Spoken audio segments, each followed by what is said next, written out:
Hey, what's up, everybody? It's Friday night. We're going to talk about Week 2 college fantasy football, the late slate, starting at 8 p.m. Eastern. I'm your host, Michael Rathburn, a.k.a. Rath. Find me on Twitter at Fantasy Rath. And before we get started, as we always do with the introduction, we just want to make sure that in case you're happen to watch this video on YouTube and you haven't signed up at rotocurve.com, go to rotocurve.com, sign up for an account, and get access to all our free content in daily fantasy sports, the best videos, the best articles, the best strategy, everything that you need to know on how to play a daily fantasy sports site, and it's geared for new players. That's the great thing about it. It's how to avoid sharks, what are the types of strategy that you need to play for contests, how do you build a lineup, all that kind of stuff is what we talk about, and also how to do your own research, not just look at somebody's picks or projections and have somebody spoon feed you information. We actually tell you how to pick the players, who the players to pick, and what to look for to build a winning lineup. So let's get into it. FanDuel and DraftKings Week 2 college fantasy football, and we're going to dig into this late slate. Now, it's a pretty thin slate. It's about 10 games, depending on what site you're at, 12 on DraftKings and 10 on FanDuel. It's a thin slate. However, there is some action out there, and we did have a lot of requests for late slate advice last week, so we want to make sure we get this in for you. Now, I do know that these contests are posted pretty late, so it does limit the amount of research we can do, but I am cranking it out over the last couple of days and getting it over to you tonight. So we got some good guys we can plug in here. Let's go over. All right, guys, let's first look at the slate. We got FanDuel and DraftKings, and you can see here that the Tulsa, New Mexico game is not on FanDuel. The Air Force San Jose State game is not on FanDuel, and the Boise State BYU game. So we got a shorter slate on FanDuel. We got a bigger slate on DraftKings, which is good because bigger rosters on DraftKings, it allows us to make teams. So we're definitely going to play there. On FanDuel, it's going to, I will be honest with you, this slate's going to be a little bit tough, but I still think you can put together a pretty good lineup either way. Teams that we're going to be focused on, the games that we're going to be focused on, we got 4 games in green with high totals. New Mexico, Tulsa at the top of the board. That's the DraftKings only play. USC, Idaho, UCLA, UNLV, and then Michigan State, Oregon. So those are 4 games with the highest totals. And for the highest totals as far as favorites go, the other game that's the outlier is Nebraska and South Alabama. That line is almost at 28. So, we're going to be a little bit careful with that game. Disregard some of the times because there were time changes. So, like with Boise, it was originally 3:30, but there was a time change, and then LSU as well. So just don't worry about those. There were a lot of time changes this week on the college football schedule. So let's go here and let's go. Who's got the favorite? Who's got the biggest edge rushing? Air Force, UCLA, New Mexico, USC, Nebraska, LSU, Texas. Those are the teams that we're going to focus on. Now, Indiana, we know about Jordan Howard. Even though they don't have a huge edge, I still think that because his situation is so positive and it's a pretty, it's 32-24 projected score. It's an 8-8 line. So Howard's going to be a guy we're going to have to look at because when you have short slates, you have to kind of go outside your totals and your differentials. You have to look for other values. So running back from Indiana is going to be somebody that we're going to be looking at. Michigan State and Oregon are definitely players that we're going to be looking at. Michigan State running back is a possibility. He's still pretty affordable, and that's Madre London. And again, that game is going to be a pretty high-scoring game in the 30s on both sides. Should be in the 60s. Stanford, UCF, not a lot there, and Cincinnati Temple, just not a lot there as well. Both these games, I didn't find a lot. There's a couple opportunities, I think, possibly maybe the Temple running back, but again, some of these games like Texas Rice, just didn't see a lot there. Like I said, Boise, BYU, not a lot there as well. So we'll get into some of the players, but we want to look at the differentials. On the passing side, favorites, USC obviously number 1 with a 44 line. That's concerning because if they pull everybody from the game, then that's going to be a concern. Kessler might not get a lot of play in this game. So that's something that you have to be concerned about. Boise, BYU, they really don't have a great passing attack, even though they have a great differential. That's really based on the fact that the BYU situation. Michigan State, Oregon. Michigan State, like the quarterback, like one of the wide receivers there. So we'll talk about that. UCLA, UNLV, again, a big number, 30.5 with a 65.5 projected. This is tough because, are they going to pull their guys? That's the thing. If they're going to pull them, they should be up by 30. So that means that they should have points. Got to be a little bit more concerned about the USC game at 44. 44 is just such a big number that do they pull their guys at halftime? That's kind of the key. You want at least, hopefully, 3/4 of action from your players. And then we got LSU and Mississippi State. LSU's quarterback situation is not good, so I don't think we're really going to have an edge there. So, again, we can't just go straight off the numbers. We have to know the context of the teams. New Mexico, Tulsa. I mean, look, we talked about this last week in chat. I did mention the Tulsa FAU game and stacking the entire game. And if you did it, it paid off in spades, and you had a productive, profitable day. Same thing's going to happen here on DraftKings is you can stack Tulsa, New Mexico across the board on pretty much, just fit as many guys from this game as humanly possible from this slate because, again, there's not a lot there. And I think if you can squeeze in like maybe Howard from Indiana, that's an option. But, again, I just think that New Mexico-Tulsa game, the way it should play, especially if you watched that Tulsa FAU game last week, it was back and forth the entire game. There's no defense, and I think that's going to be the case here. Again, we've got greens all over the board here.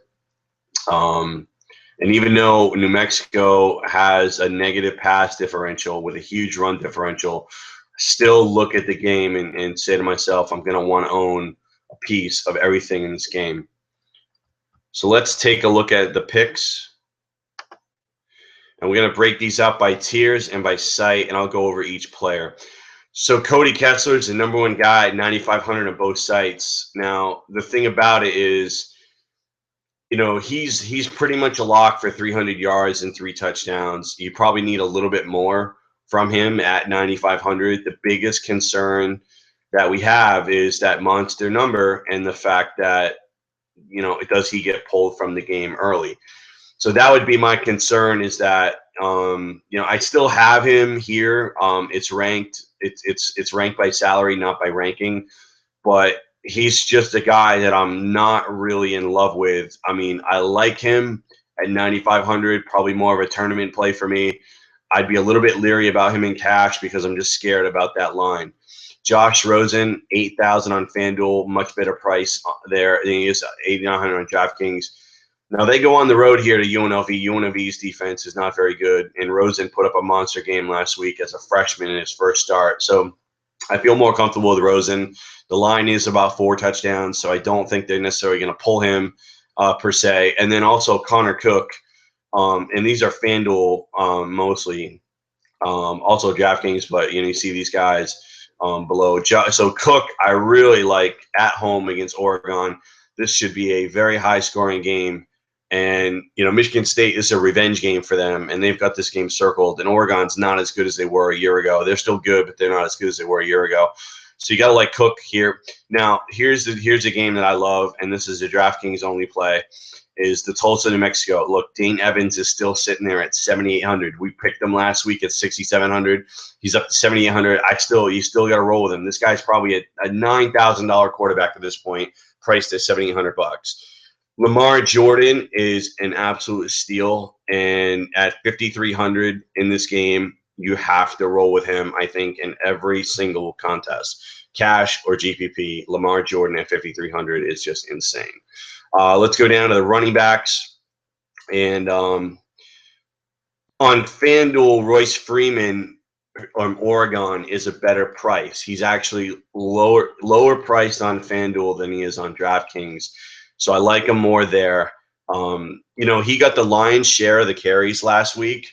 And from that perspective in this game, they're going to lean very heavily on him in this game. And I think Freeman's got a shot at 150 and 2 touchdowns. Now, Michigan State's got a great defense, but the pace of this game is going to be so frantic that you gotta look at Freeman. Leonard Fournette is in a nice spot, and he's a FanDuel only play for me. You see the price discrepancy, 6,900 versus 8,800. Miss State's got a pretty good D, but in this case, LSU is going to look to run the ball. I think their quarterback situation is not great. And Leonard Fournette's one of the best running backs in college football. So at 6,900, I think you get him at a steal. For me, he's not a play on DraftKings. I would fade him there. Paul Perkins is in play on both sites, mostly on FanDuel. Number one running back from UCLA. Didn't have a monster game last week, but I still think you got to come back and you got to look at him.